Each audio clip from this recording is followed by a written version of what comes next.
তার কারণে চার মাযহাবের বাইরে কোনো রাস্তা নাই। কেউ যদি বলে আমরা কোনো মাযহাব মানি না, এরা হচ্ছে পথভ্রষ্ট।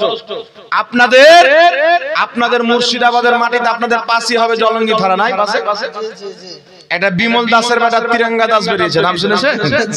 জি জি, বিমল দাসের বেটা তিরঙ্গা দাস, ব্রাদার রাহুল নাম, সিস্টার রাহুল। জি, সিস্টার রাহুল।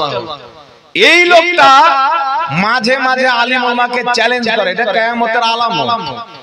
আর চ্যালেঞ্জ করবে কাকে? বাংলাদেশের মৌলভীকে, ভারতের মৌলভীকে না, বাংলাদেশের মৌলভীকে চ্যালেঞ্জ করবে। আলাউদ্দিন জিহাদিকে, শহীদুল্লাহ বাহাদুরকে, আরো যারা আছে বাংলাদেশের মৌলভী তাদেরকে চ্যালেঞ্জ করে। এইবার ওই ব্যক্তি চ্যালেঞ্জ করেছিল, 10 জন ব্যক্তি সম্ভবত নাম নিয়েছিল, 5 জন দেওবন্দি মতের আর 5 জন আমাদের সুন্নি জামাত। 10 জন মুফতির নাম নিয়ে চ্যালেঞ্জ করেছিল। তো এই 10 জনের মধ্যে কেউ আর চ্যালেঞ্জ অ্যাকসেপ্ট করেনি।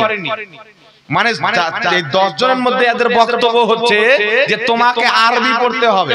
আর এ বেটা আরবি পড়তে জানে না। আরবি পড়তে যদি বলেন তো বিমল দাসও বেহুশ হয়ে যাবে ওর বাপ। জি, আরবি পড়তে জানে না তো বলছে আমি তো আরবি পড়তে জানি না। তাহলে তোমার সাথে বাহাস কিসের? যে আরবি পড়তে জান না, ওর সাথে বাহাস হবে? জি জি। তারপরে আর বেশি কুটকুটানি যখন উঠে গেল, তো বাংলাদেশে একটা দেওবন্দি মৌলভী আছে আলী হাসান ওসামা নামে। ওসামা, ওসামা মৌলভী তার চ্যালেঞ্জকে অ্যাকসেপ্ট করে কাল না পরশু বসেছিল। তো ডিবেটটা আমিও কিছুক্ষণ পর্যন্ত দেখলাম। তো আরবি পড়ছে, তো আল্লাজি এই শব্দটাকে বলছে জামা, এক বচনের শব্দকে বলছে বহু বচন।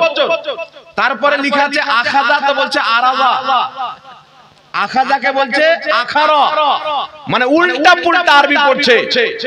আর মুজতারিব হাদিসকে ওই ব্যক্তি বলছে সহিহ হাদিস। আর কোন ওসুল জানে না। এই ওসামা নামক মৌলবীটা ওসুল পেশ করছে, দেখলাম ভালোই ওসুল পেশ করছিল। এই ওসুল দিচ্ছে হাদিসে, তো এই ওসুল সম্পর্কে জ্ঞানী রাখে না।